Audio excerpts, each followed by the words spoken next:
C'est une journée qui s'adresse d'abord aux professionnels de la petite enfance, mais qui est ouverte aussi aux professionnels de la culture. L'objectif de la journée, c'est un peu que ces deux mondes se rencontrent, tissent des liens ensemble, puis qu'il y ait de plus en plus de passerelles et de propositions qui aillent en direction du très jeune public. C'est-à-dire, quand je parle de très jeune public, je parle des enfants de moins de 3 ans.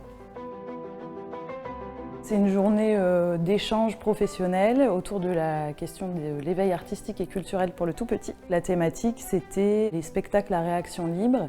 Le spectacle s'appelle La boîte à musique, donc un spectacle à réaction libre en fait, qui est le thème d'ailleurs de cette journée, la réaction libre de l'enfant. L'enfant est libre de mouvement et de réaction par rapport au spectacle. Et donc l'idée, voilà, ce sont ces deux personnages qui invitent les enfants et leurs accompagnateurs à rentrer dans leur boîte à musique, donc qui se présente comme une tente hexagonale. Ils vont partir à la recherche de la lumière, parce que dans une boîte à musique, il y a de la musique, mais il y a aussi de la lumière. Et cette lumière est un peu facétieuse, donc elle se promène sur les murs et poum, à chaque fois, elle va les amener sur une nouvelle façon, un nouveau truc à découvrir. Voilà. La lumière nous emmène à chaque fois vers un endroit qui va être un prétexte à jouer. Voilà. Et donc les enfants sont avec nous dans la structure. Nous, on est avec eux, autour, dedans, au milieu. Parfois, on est dehors aussi. On s'amuse à jouer avec l'espace.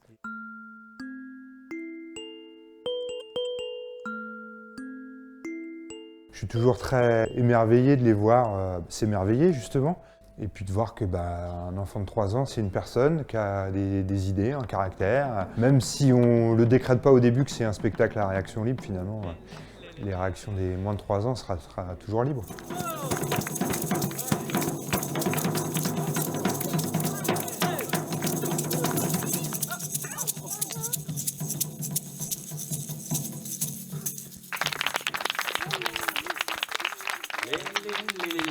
J'ai trouvé que c'était une très bonne journée où j'ai fait des super rencontres. L'atelier qui m'a le plus plu, c'est la sieste musicale, parce qu'en ce moment j'étudie la sonothérapie pour pouvoir proposer des voyages sonores et c'est très similaire à ce qui nous a été proposé. Moi, j'ai beaucoup aimé cette journée parce qu'on a bien partagé, on était comme si on s'est déjà connus et que c'était la première fois qu'on s'est vus. Pour moi, c'était magnifique. On a vraiment besoin de faire des stages comme ça pour vraiment apprendre à développer même notre façon de penser par rapport à ce public.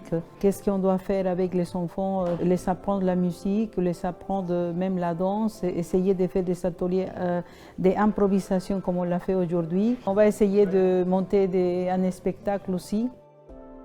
On a une programmation depuis plus de 25 ans à destination du jeune public, puisqu'on a un festival, le festival Graines de Public. Donc voilà, c'était une évidence pour nous d'accueillir cette journée en Seine-Maritime du réseau Enfantissage. Dans le cadre de notre festival, moi, ça me donne vraiment des idées. Ne pas faire que de la diffusion de spectacles pour le tout public, mais aussi pour les professionnels, qu'ils soient du milieu de la petite enfance ou des artistes, puisqu'aussi on a des artistes qui participent aujourd'hui. Donc oui, c'est très motivant. Il y a déjà une dynamique en fait, qui existe à Saint-Pierre-des-Elbeuf autour du jeune public. Après, c'est vrai que le côté formation n'existe pas véritablement et je pense que là, il y a quelque chose à poursuivre. Ce sont des propositions qui sont en train de se développer de plus en plus. On comprend de plus en plus l'intérêt de faire des propositions artistiques pour les tout-petits. On a encore besoin de faire passer le message que les tout-petits ont toute leur place au spectacle et dans les propositions culturelles.